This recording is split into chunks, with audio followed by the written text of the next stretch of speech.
7:04 हो रहा है, 7:10 तक इंतजार करते हैं, जितने ज्वाइन करेंगे कर लेंगे, उसके बाद शुरू करते हैं।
अच्छा, आप में से कितने लोग हैं जिनके पास 12th में हिस्ट्री रहा है, या जो 12th में है अभी जिनके पास हिस्ट्री है? Sir it's me. हिस्ट्री के साथ और कॉम्बिनेशन में क्या है?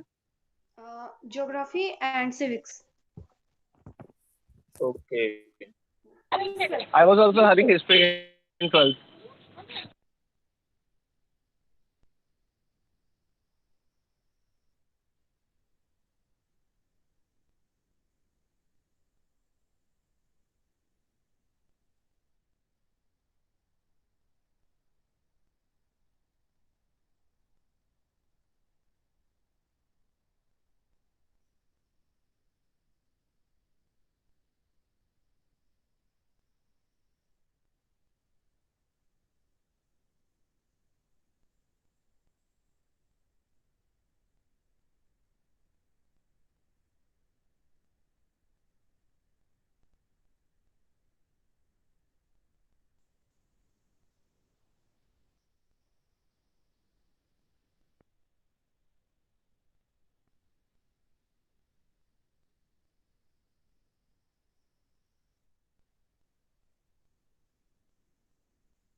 3 मिनट और इंतजार करते हैं, उसके बाद शुरू करेंगे। मतलब हमेशा इतने ही लोग होते हैं, इससे ज्यादा होते हैं?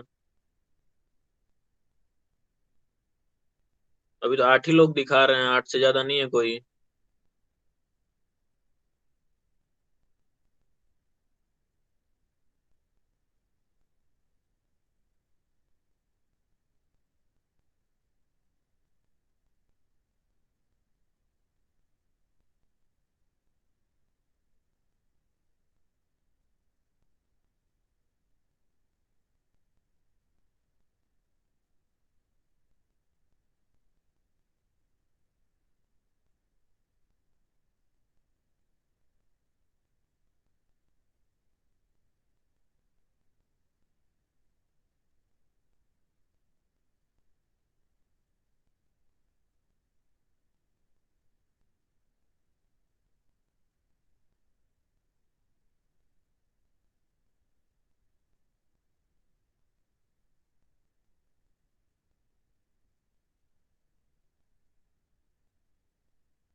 चलिए हम शुरू करते हैं। मुझे नहीं लगता इससे ज्यादा कोई आने वाला है, क्योंकि काफी टाइम हो गया, 10 मिनट से वही लोग हैं जो पहले थे।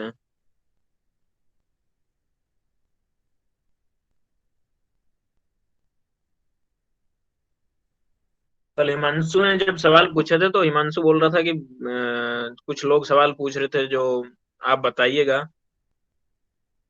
हमें जानकारी नहीं थी उन सवालों की, क्योंकि हिमांशु का हिस्ट्री नहीं है। हिमांशु को मैंने कल बोला था कि मैं आज क्लास नहीं ले पाऊंगा, कल किसी काम से नहीं ले पाया था, इसलिए आज ले रहा हूँ मैं। बता दीजिए कल किसी का क्वेश्चन था जो डाउट था, जो कल पूछना चाह रहे थे, अभी पूछ लीजिए, उसके बाद क्लास शुरू करते हैं। बाकी क्वेश्चन उसी पे पूछेंगे जो हम टॉपिक पढ़ेंगे। अभी जो सवाल कल किसी का रहा हो, कुछ बताना हो, किसी का डाउट हो।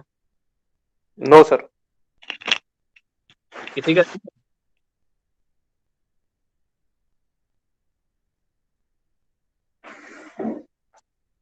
हिमांशु बोल रहा था कल बहुत सवाल पूछे जा रहे थे, आज कोई नहीं पूछ रहा है।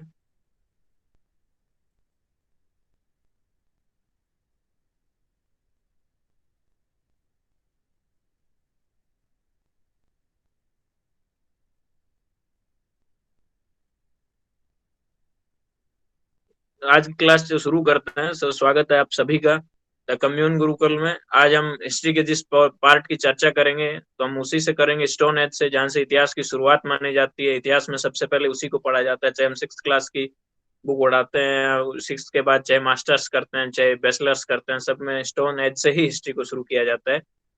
स्टोन एज एक बहुत लंबा टाइम पीरियड है। मैं आपको दिखाता हूँ, स्क्रीन शेयर करता हूँ, जिसमें आपको समझ आएगा कि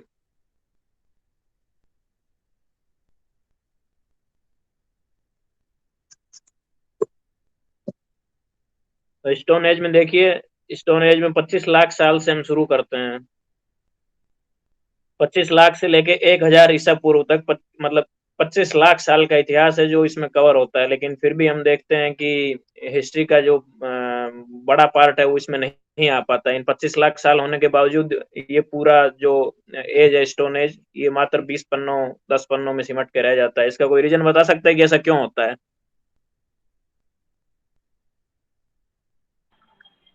सर एविटेबल प्रूफ्स, सर जिसमें प्रूफ अवेलेबल नहीं है कि एविडेंसेस। हाँ ठीक है, लेकिन फिर भी एविडेंस अवेलेबल नहीं है, ये बात तुम्हारी सही है। लेकिन फिर भी इतिहास लिखा गया है, वो किस एविडेंस पे लिखा गया है बताओ फिर।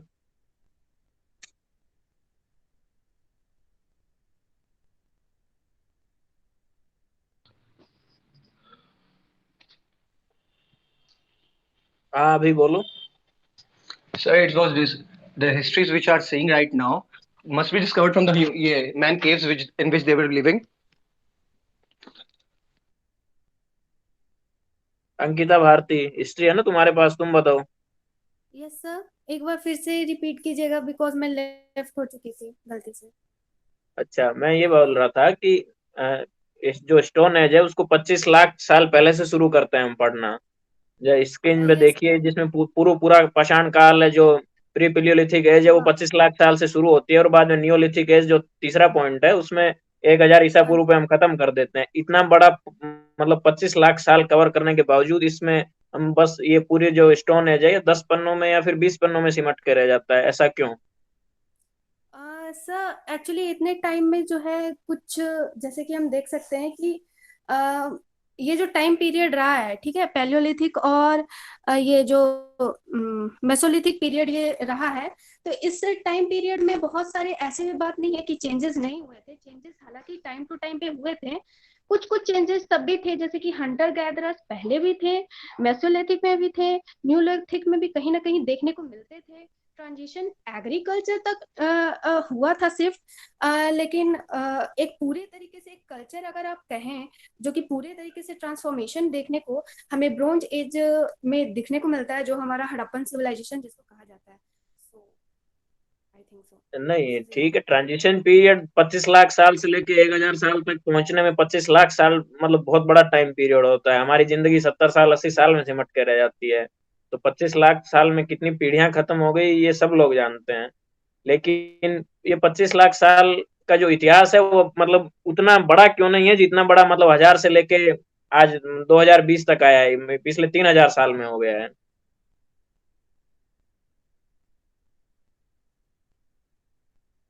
इतना 25 लाख साल का इतिहास मात्र 10 या 20 पन्नों में सिमट जाता है, इसका क्या रीजन है? सही आंसर व्यास ने बताया सर था कि एविडेंसेस नहीं है उतने। यस, हाँ मैं भी वही बोलने वाली थी। एक्चुअली ये जो टाइम पीरियड रेफर्ड किया जाता है स्टोन एज को, एक्चुअली ये पीरियड वो था जब राइटिंग जो थी वो एग्जिस्ट नहीं करती थी।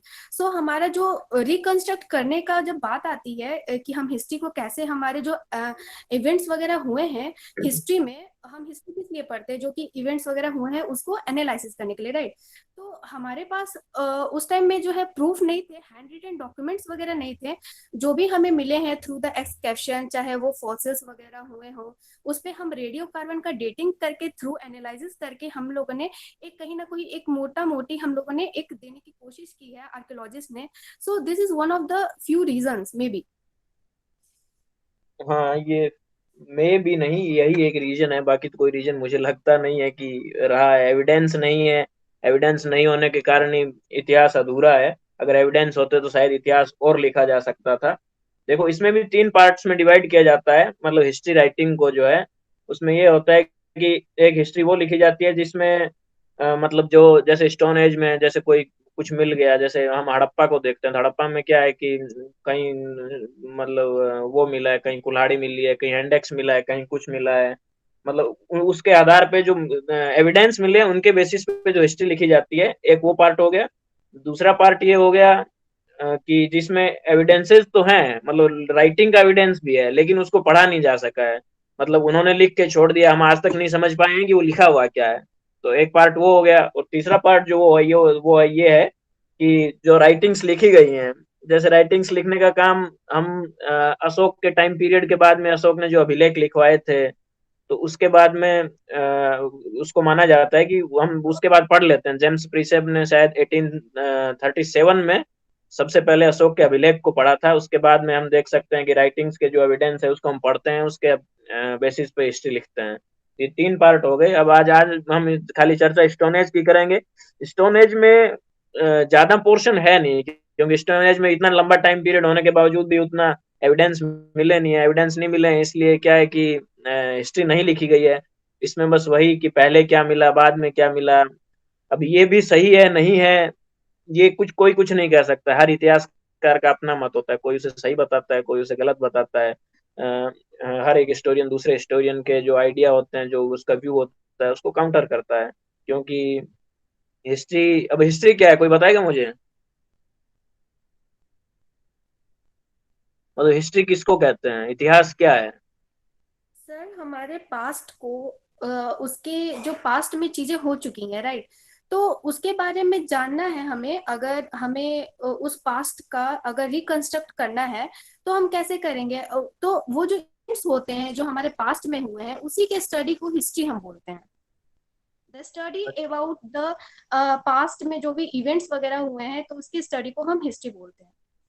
मतलब जो बीत गया वही इतिहास है। शायद मेरे नजरिए से शायद। हाँ, हाँ। और कोई? एक के पास और के पास था ना हिस्ट्री, था किसी के पास, अभी के पास था।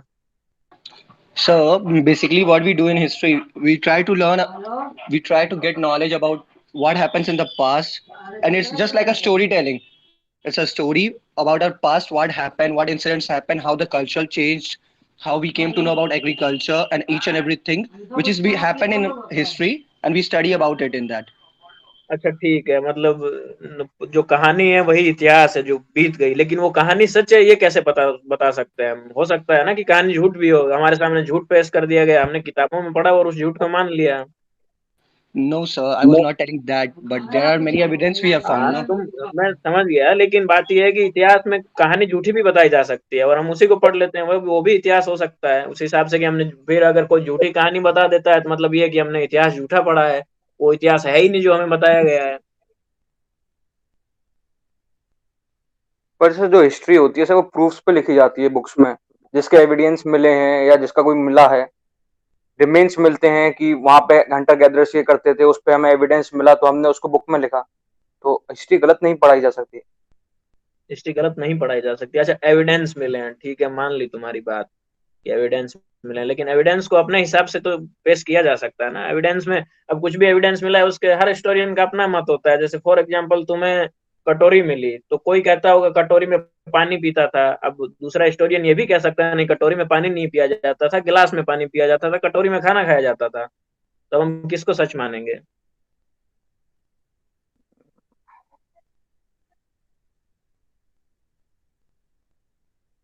बताओ। नहीं सर, ये नहीं। हाँ, तो ये है कि हर हिस्टोरियन का अपना व्यू होता है, वो जैसा चाहे वैसा दे सकता है। अभी जैसे मैंने कटोरी का एग्जांपल दिया, तो कटोरी के एग्जांपल में अब ये है कि चार हिस्टोरियन है, चारों अपने अपने व्यूज देंगे। ठीक है, कटोरी में कोई कहता पानी पिया जाता था, कोई कहता है खाना खाया जाता था, कोई कहता कुछ नहीं किया जाता था, बस रखने के लिए बनाई गई थी वो, तो ये भी हो सकता है। तो मेरी नजर में इतिहास की तमाम परिभाषाएं हैं। इतिहास का स्टूडेंट जो परिभाषा कहता है, वो अपनी पसंद की परिभाषा कहता है कि उसे क्या लगता है। जैसे हिस्टोरियन का अपना मत होता है, जैसे कटोरी की जो कहानी है वो सब अपने हिसाब से बताएंगे। ठीक है, तो जो हिस्ट्री का स्टूडेंट होता है वो भी यही करता है कि जो उसका अपना भी होता है, जिसको लगता है कि इतिहास ये है तो वो उसी को इतिहास मानता है। तो मेरी नजर में इतिहास वो है जो इतिहासकार कहता है। किसी भी हिस्टोरियन ने हिस्ट्री जो बताई हमने वो मान लिया और वही इतिहास है। जैसे हम विपिन चंद्रा को पढ़ते हैं, सतीश, जैसे मैं मॉडर्न हिस्ट्री का एग्जांपल देता हूँ। जब बैचलर्स में तुम लोग आओगे तो मॉडर्न हिस्ट्री में तुम लोगों को सबसे पहले आते ही पीएचयू में कहा जाएगा कि सिलेबस नहीं मिल रहा है, सिलेबस मिलेगा तो तुम लोगों को विपिन चंद्रा की किताब ले लीजिए मॉडर्न हिस्ट्री के लिए। बाद में तुम लोग मॉडर्न हिस्ट्री में फिर टीचर ये भी कह सकता है, और टीचर तमाम नाम बता देगा, तुम लोगों को चूज करना है कि कौन सी किताब लोगे। विपिन चंद्रा हो गया, सुमित सरकार हो गया, शेखर बंदोपाध्याय हो गया, इन तीन लोग हैं, तीनों की अपनी अपनी किताब है। तो अब जो जिस किताब को पढ़ेगा उसके लिए इतिहास वही है। विपिन चंद्रा ने कहा कि कटोरी में पानी पिया जाता था, जिसने विपिन चंद्रा को पढ़ा वो मानेगा कि इतिहास में यही है कि कटोरी में पानी ही पिया जाता था। अब सुमित सरकार ने कह दिया नहीं खाना खाया जाता था, तो उसको मान लिया जाएगा। एक दूसरा स्टूडेंट उसको मान लेगा कि नहीं मैंने सुमित सरकार में पढ़ा था, उसने कहा कि कटोरी में पानी पिया जाता था, तो हम वो मानेंगे। तो मेरी नजर में इतिहास वही है जो इतिहासकार कहता है। हमने इतिहास की किताब में लिखा और हमने मान लिया, और वही क्यों हमने मान लिया वही इतिहास है। अब हम उसमें क्वेश्चन तो करते नहीं भी, हो सकता है दूसरा भी हो सकता है, तीसरा भी हो सकता है। तो हिस्ट्री में तमाम हिस्टोरियन अपने मत देते हैं, लेकिन हिस्ट्री की तमाम परिभाषाएं भी है। हर जो जितने हिस्टोरियन है सबने हिस्ट्री को अपने अपने हिसाब से बताया है कि इतिहास क्या है। तो मैं जो जिस परिभाषा को सबको बताता हूँ, मुझसे कोई पूछता है कि इतिहास क्या है, तो मैं यही बोलता हूँ कि इतिहास वही है जो इतिहासकार कहता है। जिसने किताब लिखी, जिसको हमने पढ़ा, वही हमारे लिए इतिहास है, उससे ज्यादा इतिहास कुछ नहीं है। ठीक है, तो पाषाण काल में भी हम देखेंगे कि सब हिस्टोरियंस के अपने अपने मत है किसी चीज को लेके। कोई कुछ कहता है, कोई कुछ कहता है, लेकिन इतिहास में सच उसको माना जाता है कि बाद में पूछेंगे कि सब अपना अपना कहते हैं। तो अगर एग्जाम में पूछ लिया कि कटोरी में क्या किया जाता है तो हमें क्या कहना है? ठीक है, वो पूछ सकता है ना, क्योंकि फिर उसमें चार ऑप्शन दे दिए, चारों मैंने बता दिए, तो चारों में से सब कंफ्यूज हो जाएंगे कि बताना क्या है। लेकिन सही आंसर तो एक ही होगा, चार में से चारों तो नहीं होंगे। तो उसका मतलब ये है कि आपको वो मत बताना है, वो आइडिया देना है जो माना जाता है, जिसको स्वीकार किया जाता है, सबसे ज्यादा स्वीकार किया जाता है। अगर ये कि कटोरी में पानी पिया जाता था, उसको अगर सबसे ज्यादा स्वीकार किया जाता है तो आपको वो टिक करना है कि हाँ ये है। उसी बेसिस पे हम हिस्ट्री को, मतलब पूरी हिस्ट्री को स्टोन एज से लेके जब हम 1947 तक, 1947 के बाद भी अगर कोई क्वेश्चन पूछा जाएगा तो हम उस पर भी फोकस करेंगे। क्योंकि भारत में क्या है ना कि इतिहास को उतना ही मान लिया जाता है। भारत इतिहास के कहाँ से कहाँ तक है, स्टोन एज से लेके 1947 तक, जब तक हमारा देश आजाद हुआ उसके बाद किसी ने इतिहास पढ़ा है आज तक? No sir.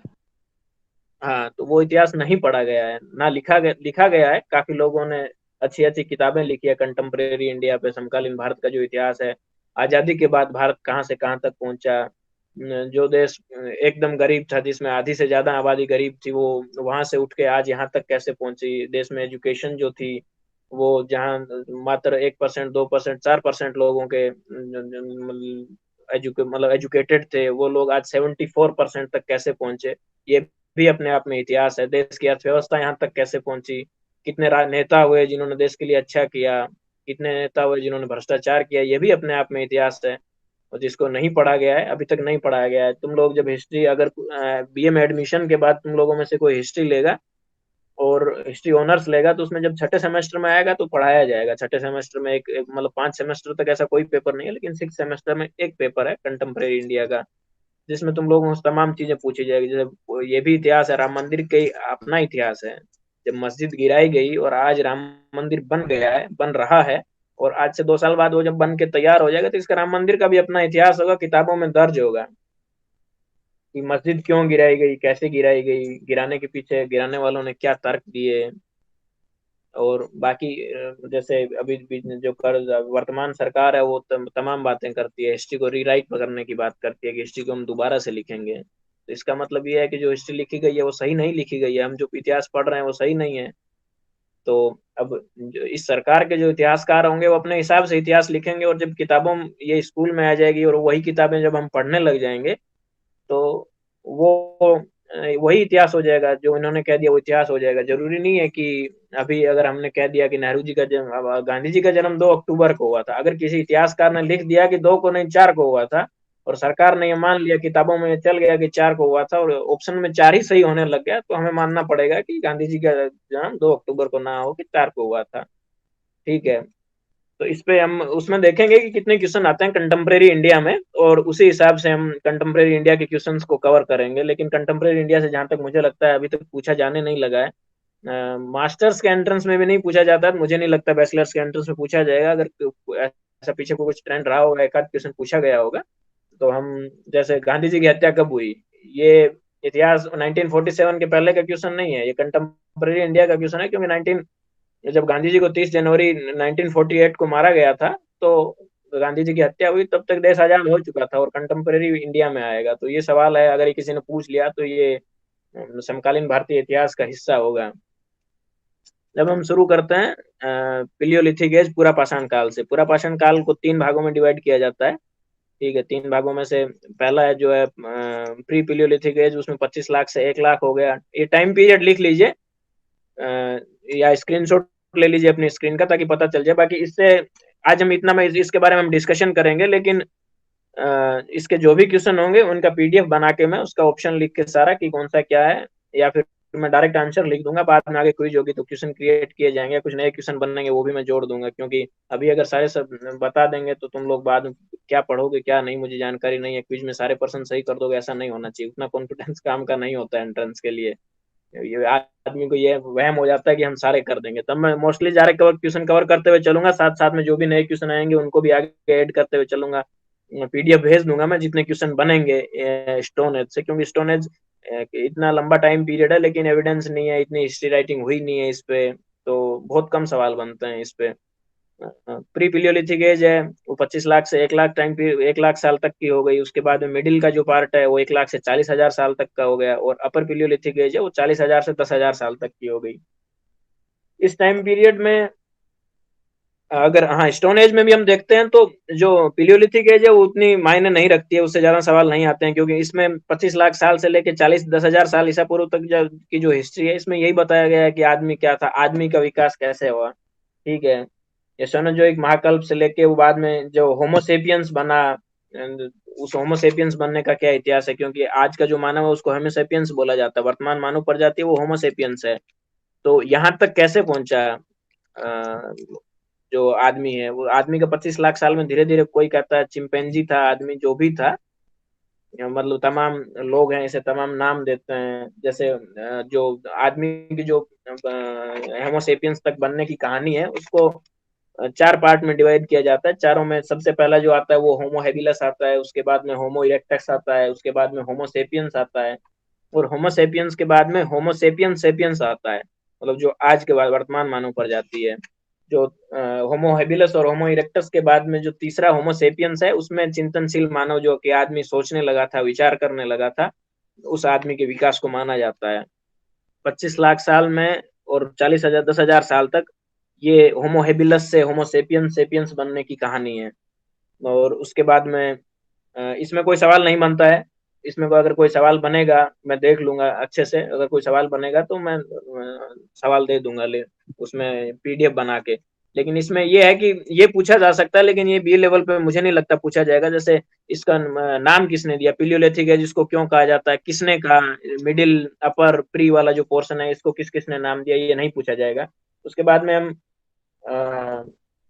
अगर इसमें हम देखते हैं कि जो प्री पिलियोलिथिक एज है उसमें ऐसा नहीं है कि इंडिया में जो पोर्शन था प्री पिलियोलिथिक एज का, उसमें जो पाकिस्तान का जो आधुनिक पाकिस्तान है उसमें सोहन नदी घाटी, सोहन नदी संस्कृति बोला जाता है, उसमें तो सोहन नदी थी, उसके अगल बगल का जो पोर्शन था उसमें प्री पिलियोलिथिक एज के काफी साक्ष्य मिले हैं। उस वहाँ का जो काफी ऐसे एविडेंस मिले हैं जिसमें कहा जाता है कि मतलब जो प्री पिलियोलिथिक एज के हैं। उसके सोन नदी घाटी के अलावा कश्मीर में भी मिले हैं, थार के रेगिस्तान में भी मिले हैं, मिर्जापुर उत्तर प्रदेश में भी मिले हैं, भीमबेटका में भी मिले हैं, नर्मदा घाटी का इलाका है उसमें। उसमें उसके अलावा इसमें जो में जो चीजें मिली हैं वो यहाँ भीम नर्मदा घाटी के अलावा बाद में साउथ में भी हम चले जाते हैं, तमिलनाडु में भी। तो तमिलनाडु में भी इस चीज की तो तमिलनाडु में 3-4 जगह हैं, एक पलवरम है, एक अतिपक्कम है, एक वदमदूरे है, इन जगह से मिला है, साक्ष्य मिला है। ठीक है। और जो इसमें सबसे प्रियोलिथिक एक जो पूरा पाषाण काल का जो क्वेश्चन आएगा उसमें एक ये पूछा जाता है कि जो मानव की खोपड़ी है उसका सबसे पहला साक्ष्य कहाँ मिला था। किसी को जानकारी है कि मानव की खोपड़ी सबसे पहले कहाँ मिली थी?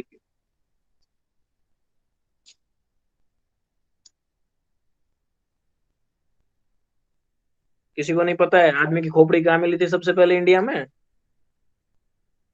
अंकिता भारती, हिस्ट्री पढ़ी है तुमने? अभी गेमर तुमने भी पढ़ी है? Yes sir. आदमी की खोपड़ी सबसे पहले कहाँ मिली थी हिंदुस्तान में? एक्चुअली मैं भी थोड़ी कंफ्यूज हो रही हूँ क्योंकि 11th क्लास में होमो सैपियंस वगैरह पढ़ा था और मेरे 12th जो है वो पिछले साल कंप्लीट हुए हैं, तो थोड़ा सा अच्छा। कंफ्यूजन है एक्चुअली, मुझे रिवीजन करना पड़ेगा जी, तो नो आइडिया।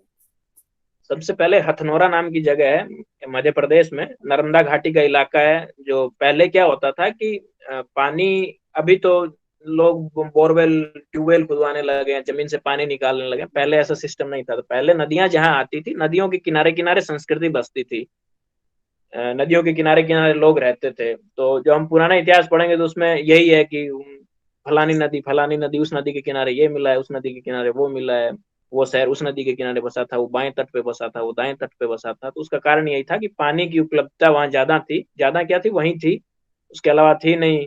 नहरें नहीं बनी थी, ना पाइपलाइंस थी कि पानी पाइपों के माध्यम से हम 100 किलोमीटर ले जाएंगे, 200 किलोमीटर ले जाएंगे। सबसे पहले वही था। इसलिए नर्मदा नदी घाटी के किनारे एक हथनोरा नाम की जगह एमपी में, उसमें सबसे पहले मानव की जो खोपड़ी है उसका जीवाश्म खोजा गया था। और यही एक क्वेश्चन जो इससे मेन क्वेश्चन यही आता है पिलियोलिथिक एज का। एक क्वेश्चन जो है, उसके अलावा कुछ बनेंगे तो मैं बता दूंगा। उसके बाद में मिडिल पिलियोलिथिक एज है, प्री पिलियोलिथिक एज का क्वेश्चन है वो जो होमो इरेक्टस वाला है, जो कि आधुनिक जो सेपियंस है उसकी खोपड़ी कहाँ मिली थी। और ये इन्होंने जिन्होंने जो खोपड़ी खोजी थी, खोपड़ी का जीवाश्म जिन्होंने खोजा था, उनका नाम अरुण सोनकिया था। ये नाम नहीं पूछा जाएगा लेकिन नाम लिख लीजिए, याद होना चाहिए, कोई पूछे तो आप किसी को बता सके कि हाँ अरुण सोनकिया नाम का कोई व्यक्ति था जिसने ये साक्ष्य प्राप्त किया था, जिसने ये साक्ष्य खोजा था। और उसके बाद में हम जो मिडिल पीलियोलिथिक एज है उसकी बात करते हैं तो उसके जो साक्ष्य हैं, जो जो जगह थी कि कहाँ कहाँ ये फैला हुआ था, तो इसमें महाराष्ट्र में है, बिहार में है, उत्तर प्रदेश में, मध्य प्रदेश में, गुजरात में, हिमाचल प्रदेश में, दक्षिण राजस्थान में। ये मिडिल पीलियोलिथिक एज की मेन जगह थी जहाँ पे इसके साक्ष्य मिलते हैं, जो एविडेंस मिलते हैं। उसके बाद में अपर पीलियोलिथिक एज में आ जाते हैं। अपर पीलियोलिथिक एज को झारखंड, मध्य प्रदेश, महाराष्ट्र में, आंध्रा में भी मिलते हैं, गुजरात और राजस्थान में भी मिलते हैं। एक कुछ जगह जैसे थार का रेगिस्तान है, राजस्थान का नाम तीनों में आया है। तो जो 25 लाख साल से लेकर 10,000 साल तक लगातार वो ये हिस्सा लगातार मतलब वहां लोग बसते रहे, लोग रहते रहे। जहां नदियों के किनारे थे वहां लोग शुरू से लेके एंड तक रहे, आज भी रहते हैं। लेकिन उसका कारण यही था कि पानी की उपलब्धता थी और साक्ष्य वहीं से ज्यादा मिलते हैं। इसलिए जो नदी के किनारे वहां संस्कृतियां बसती गई, फलती फूलती गई, धीरे धीरे समय के साथ चीजें बदलती रहती हैं, समय के साथ विकास होता रहता है, समय के साथ चीजें नई आती रहती हैं। तो उसमें ये भी जैसे हम देखते हैं संस्कृतियां नई जगह भी बसती है, पुरानी जगह जो बसती है वहां भी चलती रहती है। उसके बाद में हम मैन देखते हैं, मैन इसी से क्वेश्चन आते हैं, मेसोलिथिक एज और नियोलिथिक एज। तो मेसोलिथिक एज जो है उसके कोई जगह बता सकता है कि जहाँ मेसोलिथिक एज मतलब कोई मैन जगह किसी को पता हो कि यहाँ मेसोलिथिक एज का बहुत बड़ा साक्ष्य मिला है?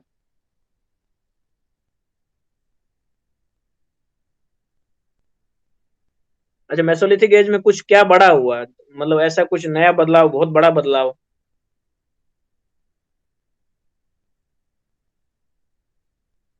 यस सर, यहाँ पे हम क्या देखते हैं कि मेलियोलिथिक एज में जो है जहाँ वो लोग हंटर गैदरर्स करते थे, तो इस टाइम तक आते आते में भी वो लोग पेस्टुलिज्म की तरफ थोड़े से कहीं ना कहीं शिफ्ट होते हैं।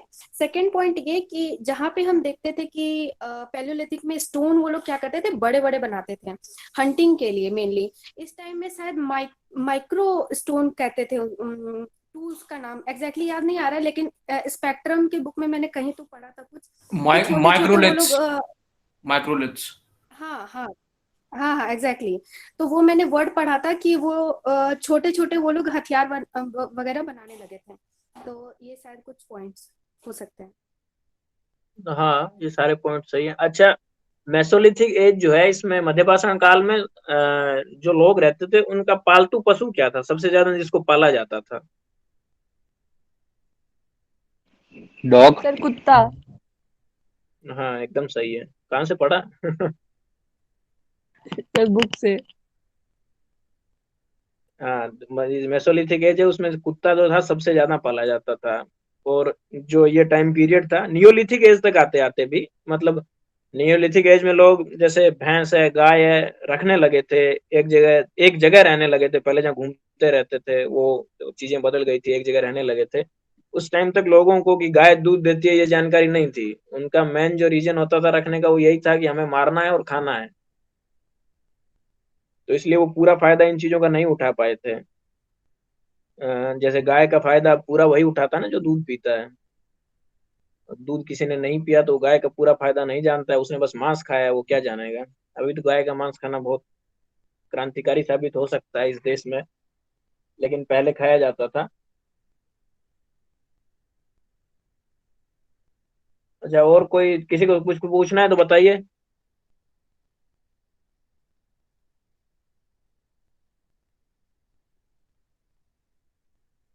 अच्छा, जो अग्नि का साक्ष्य कहाँ मिलता है, सबसे पहले आग कौन जलाने लगा था, किस टाइम पीरियड में आग जलाना शुरू हो गया था कि लोग जानने लगे थे कि आग भी कोई चीज होती है? Palaeolithic age sir.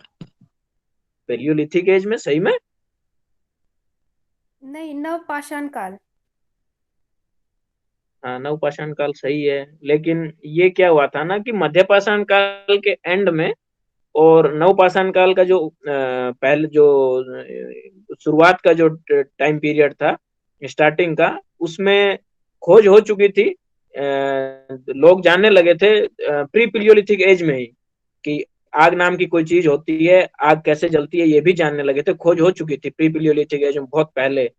लेकिन इंडिया में आग जलाने का जो पहला प्रयोग हुआ था वो मध्यपाषाण काल के एंड वाले पीरियड में, और नवपाषाण काल जो हुआ था उसके स्टार्टिंग वाले पीरियड में हुआ था। भारत में नवपाषाण काल में सबसे पहले अग्नि का प्रयोग होना शुरू हुआ था, लेकिन इसकी जानकारी दुनिया के दूसरे कोनों में लोग प्री पिलियोलिथिक एज पूरा पाषाण काल में भी जानने लगे थे कि आग कैसे जलाई जाती है और आग क्या होती है, आग की खोज हो चुकी थी। तो अगर पूछे कि इंडिया में सबसे पहले कब शुरू हुआ आग जलाना, या लोगों ने कब जलाना शुरू किया, तो नवपाषाण काल अगर ऑप्शन में है तो नवपाषाण काल ही उत्तर देना है कि नियोलिथिक एज में आग जलाना लोगों ने शुरू कर दिया था। आग की इंडिया में खोज तब हुई थी। और अच्छा, ये जो भीमबेटका की गुफाएं हैं, आदमगढ़ की गुफा है, मिर्जापुर में भी कुछ गुफाएं हैं जहाँ पे पेंटिंग्स के साक्ष्य मिले हैं, पेंटिंग्स के साक्ष्य मिले हैं। तो वो पेंटिंग्स के साक्ष्य कौन से टाइम पीरियड के हैं? मेसोलिथिक। क्योंकि उसी समय में पेंटिंग्स बनाना शुरू किया गया था मेसोलिथिक में। मेसोलिथिक में? जी। हाँ, सही पर है। पैलियोलिथिक के टाइम में भी, पर भीमबेटका जो है ये मैंने शायद मे बी मुझे याद नहीं आ रहा, लेकिन मे बी पैलियोलिथिक के टाइम में शायद भीमबेटका का वो गुफा में वो जो पेंटिंग वगैरह है तो वो पैलियोलिथिक में मिला था शायद। इसमें जो है वो हर टाइम पीरियड की मिलती है, लेकिन जो सबसे पहले भीमबेटका मतलब जो जैसे भीमबेटका जिसके लिए प्रसिद्ध है, जिसके लिए माना जाता है कि उसके लिए ये है कि जो मेसोलिथिक टाइम पीरियड था उसमें की जो चित्रकला है, जो पेंटिंग्स है, वो सबसे ज्यादा प्रसिद्ध है भीमबेटका। और मेसोलिथिक की जो पेंटिंग्स है उसी के लिए भीमबेटका प्रसिद्ध है। और भीमबेटका के अलावा आदमगढ़, प्रतापगढ़ और मिर्जापुर 3 और जगह भी हैं जो उसके लिए फेमस है, मेसोलिथिक जो पेंटिंग्स हैं उनके लिए। ठीक है, अच्छा ये बताइए कि जो ये जितनी पेंटिंग्स बनी थी, तो पेंटिंग्स बनाने के लिए अब तो पेंटिंग्स बहुत बनाने लगे, कोई किसी की बना देता है, जिसका मन उठाओ पेंटिंग बना दी, जिसको देखिए पेंटिंग जिसकी भी बना रहा है, जो देखा उसकी बना दी। लेकिन जो मेसोलिथिक टाइम पीरियड था उसमें ऐसी कौन सी चीज थी जिसकी सबसे ज्यादा पेंटिंग्स बनाई जाती थी, जो मेन सब्जेक्ट था पेंटिंग बनाने का? जो वहां पे उस समय एनिमल्स वगैरह हुआ करते थे, जो वो लोग देखते थे, ज्यादातर उन्हीं की पेंटिंग्स पाई जाती हैं। जैसे कोई एलिफेंट है, उसकी पेंटिंग बनी हुई है, वॉल पेंटिंग, इस तरह का। हाँ, ये सही है, सही बोल रहे हो कि जो मेसोलिथिक टाइम पीरियड की जितनी पेंटिंग्स हैं उनका लगभग लगभग जितना मेन सब्जेक्ट जो है सबका एनिमल ही है, सबका लगभग एनिमल है। मतलब बाकी की मिलती है लेकिन मेन एनिमल ही है। मतलब 90% कह सकते हैं या 90% से ज्यादा कह सकते हैं कि वो बस वो पशुओं के ही चित्र बनाते थे, सिर्फ एनिमल्स के चित्र बनाते थे। और उसके बाद में हम आते हैं नियोलिथिक एज में। नियोलिथिक एज के दो जगह बहुत फेमस है। अब एक कश्मीर में एक जगह है, उस जगह को कोई नाम बता सकता है जो नियोलिथिक एज की सबसे ज्यादा फेमस है? काफी नाम सुना है, तुम लोग सुनते होगे, हम मैंने भी सुना है, जिसने हिस्ट्री पढ़ा है उसने सुना है, जिसने एनसीईआरटी पढ़ी है उसने सुना है। बलूचिस्तान। बलूचिस्तान नहीं, एक कश्मीर में एक जगह है, फिक्स जगह है, ब्लू बहन बी से स्टार्ट होता है नाम उसका, बस नाम थोड़ा सा सही गैस मारिए। बारामूला। अरे बारामूला नहीं है यार। सर बुरजोम। हाँ, बुर्जहोम सही है। बुर्जहोम और गुफ कराल दो जगह है कश्मीर में, जिसमें जो बहुत जगह, ये नियोलिथिक एज की इंडिया की सबसे फेमस जगह है बुर्जहोम और गुफ कराल। अच्छा, गुफ कराल का कोई मतलब बता सकता है?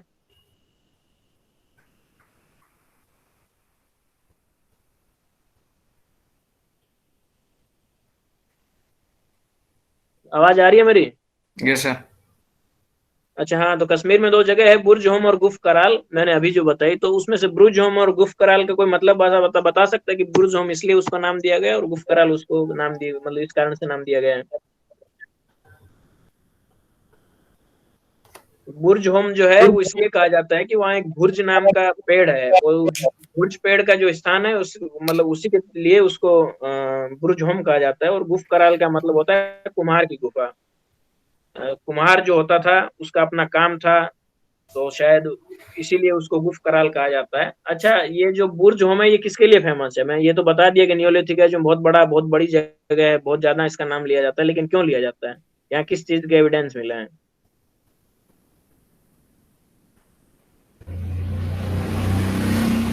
सर शायद बर्च ट्री। क्या क्या? सर बर्च ट्री शायद। नहीं, वो तो उसका हो गया ना, वो तो बुर्ज होम क्यों कहा जाता है, नाम क्यों पड़ा है, वो हो गया। लेकिन बुर्ज होम किसके लिए फेमस है और एविडेंस क्या मिलते हैं बुर्ज होम में? बुर्ज होम में जो कब्र होती थी, आदमी को जब दफनाया जाता था, तो बुर्ज होम में क्या उसके एविडेंस मिले हैं कि कब्र में उसको जो मालिक था उसके साथ उसके पालतू कुत्ते को भी दफनाया गया था। और पालतू कुत्ते भेड़ियों को जो था उसके अपने मालिक के साथ दफनाया गया था। और बुर्ज होम इसीलिए फेमस है, सबसे बड़ा एविडेंस यही मिलता है। और ये एविडेंस मिले हैं वो इंडिया के किसी भी नियोलिथिक टाइम पीरियड के जो जगह है उनमें से कहीं नहीं मिलता है। ये ऐसी कोई जगह ही नहीं है जहाँ मतलब साक्ष्य मिलता है, एविडेंस मिलता है, बस वो एक ही जगह है जहाँ से मिलता है। और इसीलिए इस जगह को मतलब बहुत काफी फेमस है ये जगह। नियोलिथिक एज में जो ये दो जगह है, गुफ कराल और बुर्ज होम, इनका बहुत सबसे पहले इन्हीं का नाम लिया जाता है।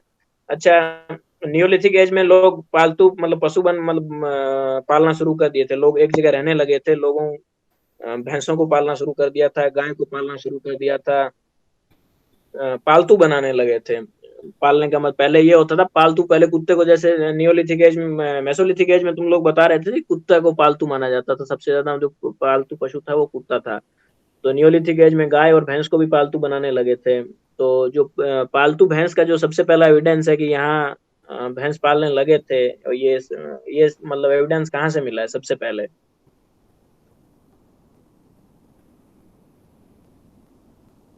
अच्छा, मेहरगढ़ का नाम सुना है किसी ने?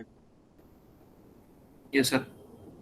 हाँ, तो मेहरगढ़ वो जगह थी, अभी पाकिस्तान में पड़ती है वो जगह। मेहरगढ़ वो जगह थी कि जहाँ जो पालतू भैंस थी उसका सबसे पहले साक्ष्य मिलता है, सबसे पहले एविडेंस मिलता है कि यहाँ भैंस को पालतू बनाया जाने लगा था। ये सवाल आ सकता है कि पालतू भैंस का प्राचीनतम साक्ष्य या सबसे पुराना साक्ष्य कौन सी जगह से मिलता है, तो इसका उत्तर होगा मेहरगढ़, पाकिस्तान। अच्छा, एग्रीकल्चर किस टाइम पीरियड में शुरू हो गया था? लोग खेती करना कब शुरू कर दिए थे? सर इसी में न्यूलिथिक एज में।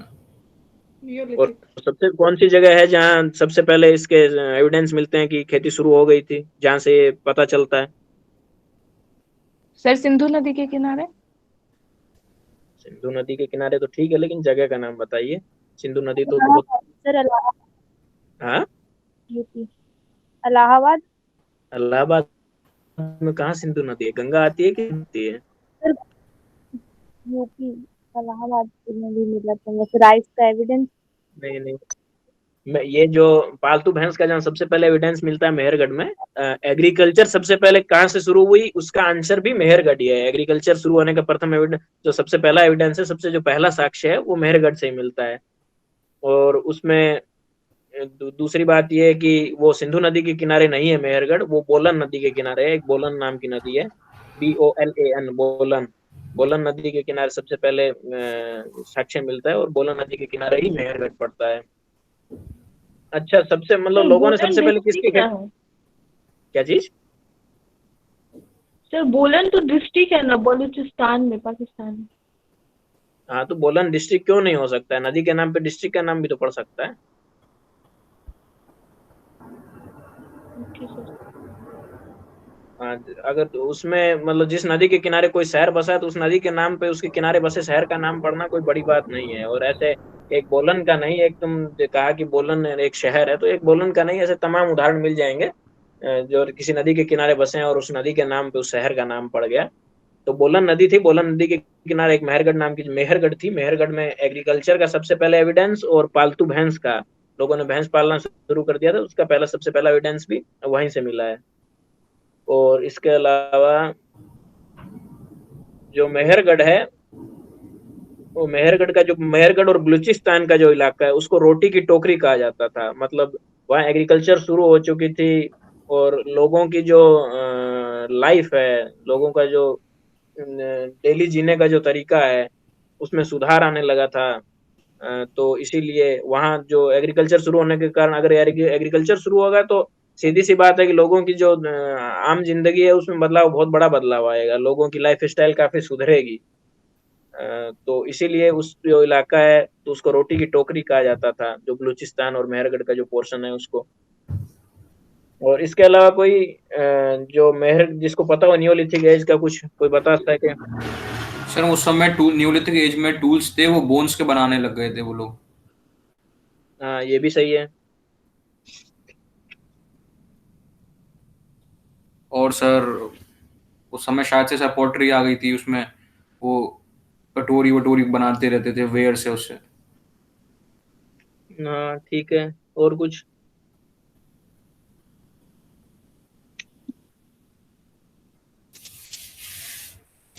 अच्छा, पालतू भैंस का साक्ष्य सबसे पहले मेहरगढ़ से मिलता है। और जो पशुपालन का सबसे पहले, जैसे पालतू, वो तो पालतू भैंस का है कि भैंस सबसे पहले वहां पाली गई थी मेहरगढ़ में, तो सबसे पहले वो कौन सी जगह थी जहाँ पशुपालन का, कि मतलब लोग पशुओं को, लोग एनिमल्स को पालने लगे थे, रखने लगे थे, कि हाँ वो पालतू बन गए थे। तो वो सबसे पहले एविडेंस कहाँ से मिलता है कि सबसे पहले, जैसे कोई क्वेश्चन पूछ लिया कि पशुपालन का सबसे पहला साक्ष्य, सबसे पहला एविडेंस कहाँ से मिलता है, तो इसका क्या उत्तर दोगे?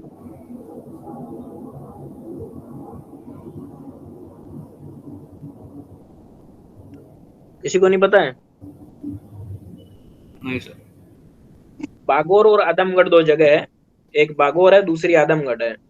तो ये दो जगह थी जहां से सबसे पहले पशुपालन के साक्ष्य मिले थे कि लोग पशुओं को पालने लगे थे। ठीक है। अच्छा, चावल के सबसे पहला साक्ष्य कहाँ से मिला था?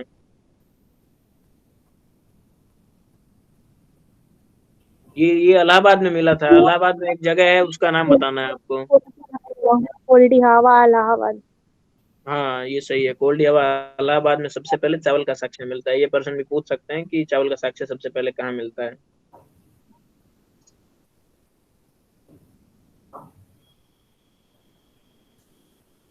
अच्छा, नवपाषाण काल की सबसे प्राचीनतम बस्ती कौन सी है? नवपाषाण काल में बहुत सी बस्तियां बस गई थी, लोग जगह जगह रहने लगे थे, लेकिन सबसे प्राचीनतम बस्ती नवपाषाण काल की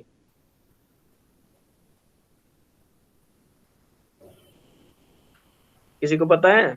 मेहरगढ़ की है सर। हाँ सही है, मेहरगढ़ है सबसे प्राचीनतम बस्ती नवपाषाण काल की, मेहरगढ़ है।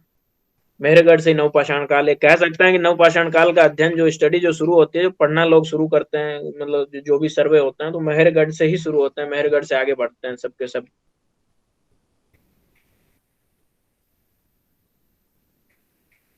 इसके अलावा देखिए ये है कि जो हम पढ़ते हैं, जो अब तक लिखा गया है, वो अब तक जो खोजा गया है उसके आधार पे लिखा गया है।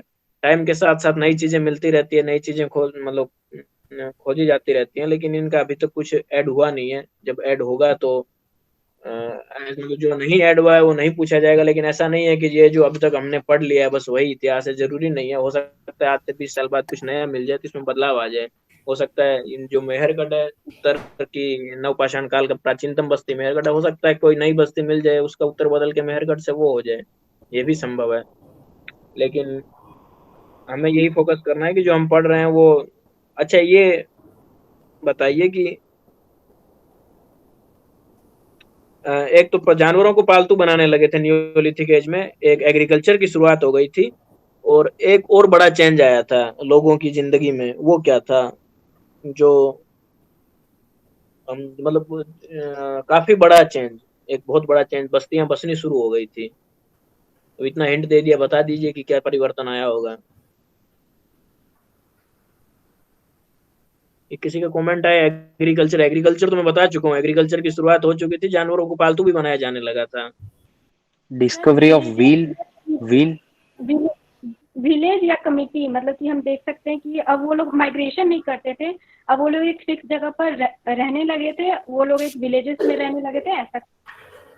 हाँ ये सबसे बड़ा चेंज था नियोलिथिक एज का। मतलब तीन सबसे बड़े जो चेंज माने जा सकते हैं वो यही है कि जानवरों को पालतू बनाना शुरू कर दिया था, एग्रीकल्चर की शुरुआत हो गई थी, और जो लोग घूमते रहते थे यहाँ से वहां, वहां से वहां, वो चीजें बंद हो गई थी। अब लोग एक जगह रहना शुरू कर दिया था, मतलब एक जगह बस गए, वहीं पे रहने लग गए।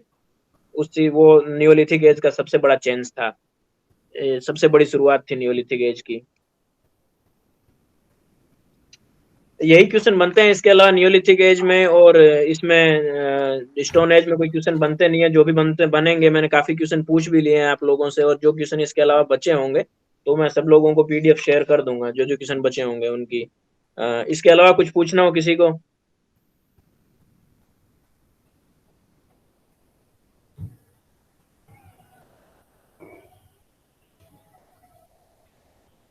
किसी को कुछ नहीं पूछना है? सब पूछना था। हाँ hello sir, actually hello sir, आवाज हाँ, नहीं आ आवाज रही आ है। रही है, बोलो। हेलो। आवाज आ रही है, बोलो, अपना सवाल पूछो। हाँ सर, मैं पूछ रहा था कि जैसे कि हमें पता है कि मॉडर्न एज में व्हीकल्स आए, बहुत सारे कार्स आए, बाइक्स आए, तो इसे सर बोट का कब एग्जिस्टेंस स्टार्ट हुआ था, मतलब कब हमने जाना कि बोट भी है? जो बोट का जो माना जाता है, जैसे अब जैसे आदमी का विकास हुआ तो आदमी के विकास के साथ चीजें धीरे धीरे बनती है। नियोलिथिक एज या मेसोलिथिक एज में गाड़ियां नहीं थी, ना बाइक थी, ना साइकिल थी। जो बोट का जो तुम पूछ रहे हो कि बोट कब जानने लगे कि बोट क्या होती है, या बोट का निर्माण सबसे पहले किस टाइम पीरियड में हुआ, तो नियोलिथिक एज जो टाइम पीरियड था, नियोलिथिक में सबसे पहले बोट का काम शुरू हुआ था। लोग नाव बनाने का काम शुरू कर दिए थे कि नाव कैसे बनती है, बोट कैसे बनती है, क्योंकि जिंदगी में नया आविष्कार, आवश्यकता ही आविष्कार की जननी है, ऐसा कहा जाता है। तो लोगों को आवश्यकता महसूस हुई पानी में मतलब ट्रांसपोर्टेशन करने की, या पानी में चलने की, नदी पार करने की, तो उनके पास वैसा कुछ तो साधन नहीं था कि वो कर पाते। तो नियोलिथिक एज में मतलब इतने लंबे टाइम पीरियड के बाद नियोलिथिक एज जो पीरियड था उसमें आया था, पूछे कि बोट बनाने का काम कब शुरू हुआ या बोट को कब जानने लगे, तो ये नियोलिथिक एज है इसका आंसर, कि नियोलिथिक एज में लोग सीख गए थे कि नाव कैसे बनाई जाती है और बनाने लगे थे। इसके अलावा कोई सवाल?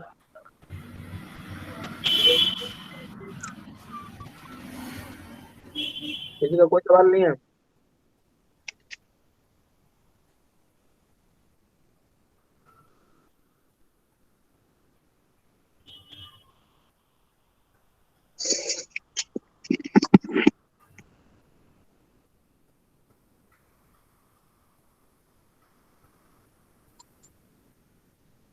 अगर किसी का और सवाल है तो पूछ सकता है, कोई दिक्कत नहीं है।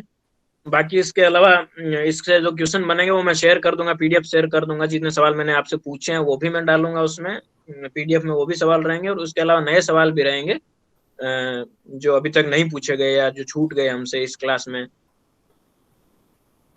और किसी का कोई सवाल? नहीं सर। तो आज की क्लास हम यहीं खत्म करते हैं। स्टोन एज को जितने सवाल होंगे आपको सबको भेज दिया जाएगा। अगली क्लास में जब हम मिलेंगे तो हम हड़प्पा पीरियड से हड़प्पा मोहनजोदाड़ो ये वाला जो टाइम पीरियड है कैसे शुरू हुआ, कैसे पीक पॉइंट पे पहुंचा और कैसे फिर हड़प्पा सभ्यता खत्म हो गई, कोशिश करेंगे कि एक क्लास में कवर कर लें। अगर एक क्लास में कवर नहीं होता है पूरा तो अगली क्लास में हम कवर कर लेंगे, 2 क्लास में उसको भी खत्म कर दिया जाएगा। तैयारी करके आइएगा, हड़प्पा पढ़ के आइएगा अच्छे से। कोई अब ये है कि मैं सवाल पूछता हूँ, आप लोग कुछ पूछते नहीं है, तो क्लास उतनी बेहतर नहीं चल पाती है जितनी चलनी चाहिए। तो अगली बार जब हड़प्पा का पढ़ के आना, हड़प्पा पढ़ने के बाद में पता चल जाएगा, आप भी कुछ पूछेगा, मैं भी कुछ पूछूंगा, कुछ भी डाउट हो तो क्लियर होगा। और अगर हम आपस में पूछेंगे तो क्लास ज्यादा इंटरेस्टिंग बनेगी और ज्यादा सीखने को मिलेगा, बजाय इसके कि मैं अकेले बोलूं।